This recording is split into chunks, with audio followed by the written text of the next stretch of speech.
I'll kick it off. I'm Başak from Booking. I work as a machine learning engineer, and today I will talk about online feature stores, which is a critical building block in modern ML systems. But let's start with a simple question first. Why do we even need an online feature store? Every interaction, every traveler makes, searches, clicks, bookings, creates a signal. The real challenge is how do we turn those signals into ML-ready features fast enough to actually use them in real time? Because in any user-facing application platform, speed is a competitive advantage. And the faster you actually deliver these features, these signals as features to ML models, the better, the faster you make the predictions. Let's also look at what a feature store is in general to bring all of you on the same page. At a high level, it's a centralized system to compute, store, discover, and serve features consistently across both training and production. One really important dimension here is speed. In modern ML systems, features aren't only static anymore. They are driven by real user interactions, just like how I mentioned in clicks, searches, bookings, happening all the time. And those signals need to be available almost immediately. In our case, for example, real-time features are updated and served within milliseconds to seconds. So that's what enables truly real-time ML use cases. Another key idea behind feature store is the training and serving consistency. The exact same feature values used during training are also used during inference, so no skew, no surprises there. And finally, it brings governance. You have a searchable catalog with clear ownership, lineage, access control, and versioning built in. So the feature store, in essence, provides us these capabilities. And if we zoom out, we see a similar pattern in most ML systems. They all follow this flow. There are data sources, there are feature pipelines processing these data, raw data into features, and those features are fed into machine learning models. And the feature store sits right in the middle, making sure this flow is reliable, reusable, and consistent. It is basically solving the duplicate effort, inconsistent feature values, and governance nightmares. This was a very short introduction to give you an idea on feature stores. Now I'll dive into the feature platform that we have at Booking. But before, let me mention my company. If you're not familiar with Booking.com, I'm hoping you all are users. It's a large-scale platform, travel platform with more than 28 million listings, operating in more than 200 countries, and it is available in many languages. The reason why I'm giving you these numbers is to help you imagine the scale we are operating at. I am from AI platform team. We provide different tools and services to our internal AI and ML applications, and feature platform is one of the products that we provide. But how did we even decide to have a centralized feature platform or feature store? It actually started with a very common request from different teams. I just want to ingest my features and serve. Why does it have to be so complicated? At the time, before we have a centralized feature platform, teams were building their own solutions, custom pipelines, in-memory lookups, just to get low latency. They were working fine, but some of them didn't scale well. Some of them were hard to maintain or hard to standardize. So then we realized we needed a centralized feature platform that provides simplicity so that teams could focus on models and not the infra part. Ease of use, so it would take minimal effort to onboard features to the system, and it eventually allows faster iteration, which gives shorter feedback loops to the end users. Over time, these capabilities evolved into a platform with a centralized repository, which acts as a single source of truth for features, simplified data ingestion from multiple resources, and of course, we also extended our support for embeddings, enabling use cases like similarity search, reg within GenAI ecosystem. But it doesn't go without any challenges. One of the biggest challenges we faced was latency. When you serve features in real time, every millisecond matters, especially for user-facing applications.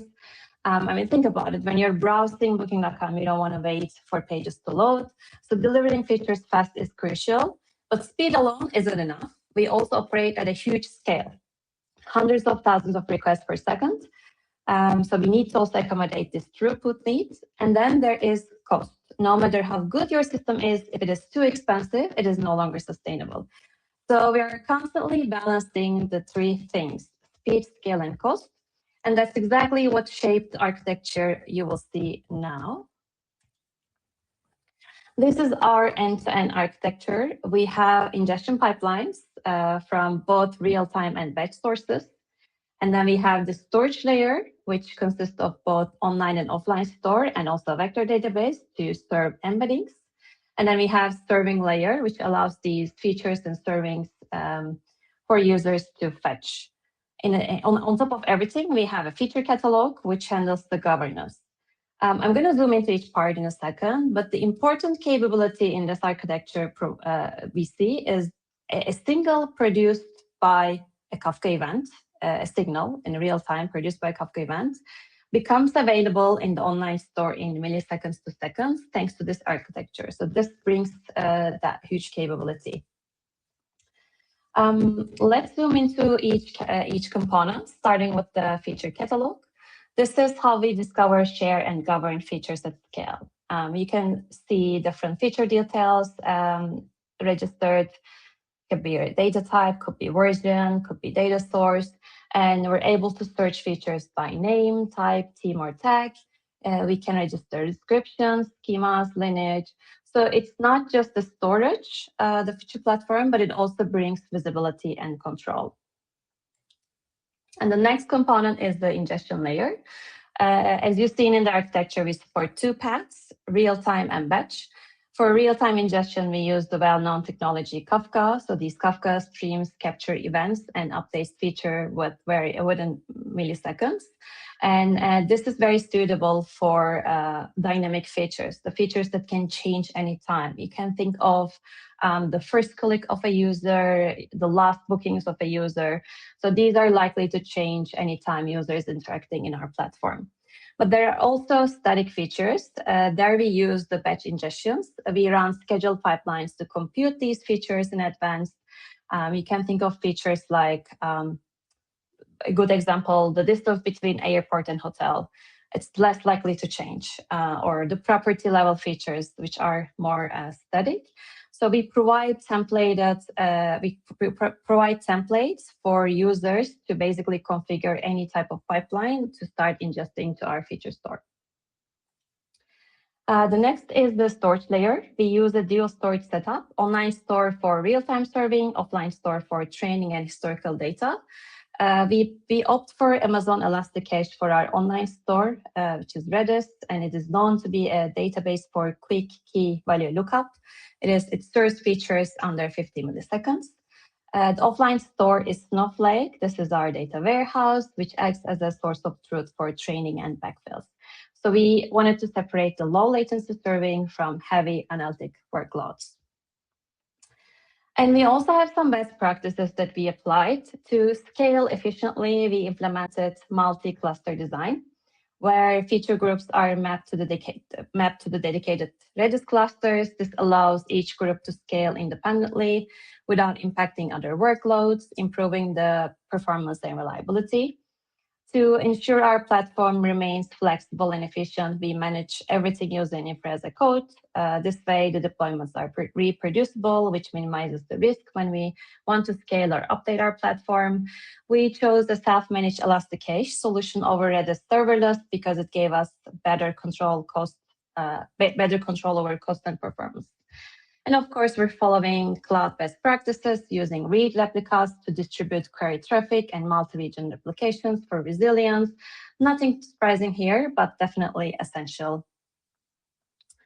And last, I'll briefly talk about some use cases we onboarded. We have many teams and use cases utilizing our feature store. These are just some handpicked ones. We have marketing rewards fraud team. They have 6 feature groups to power their fraud detection models. These features now have the highest feature importance, and thanks to our feature store API, they query in parallel with no impact on the latency. We have flight funnel team. They integrated their last seen features to our feature platform, and they use it in their prediction models. We have payment fraud team. They are using first seen dimension features to track their first recorded transactions. And last but not least, we have completed a performance test for ranking team to onboard their large-scale feature group, which contains more than 400 million records. And we tested under a very high throughput, and we were able to keep the latency below 50 milliseconds. So these success stories show how our feature store isn't just a platform, but it's actually a critical piece in several use cases. I'm happy to see that I didn't go over time.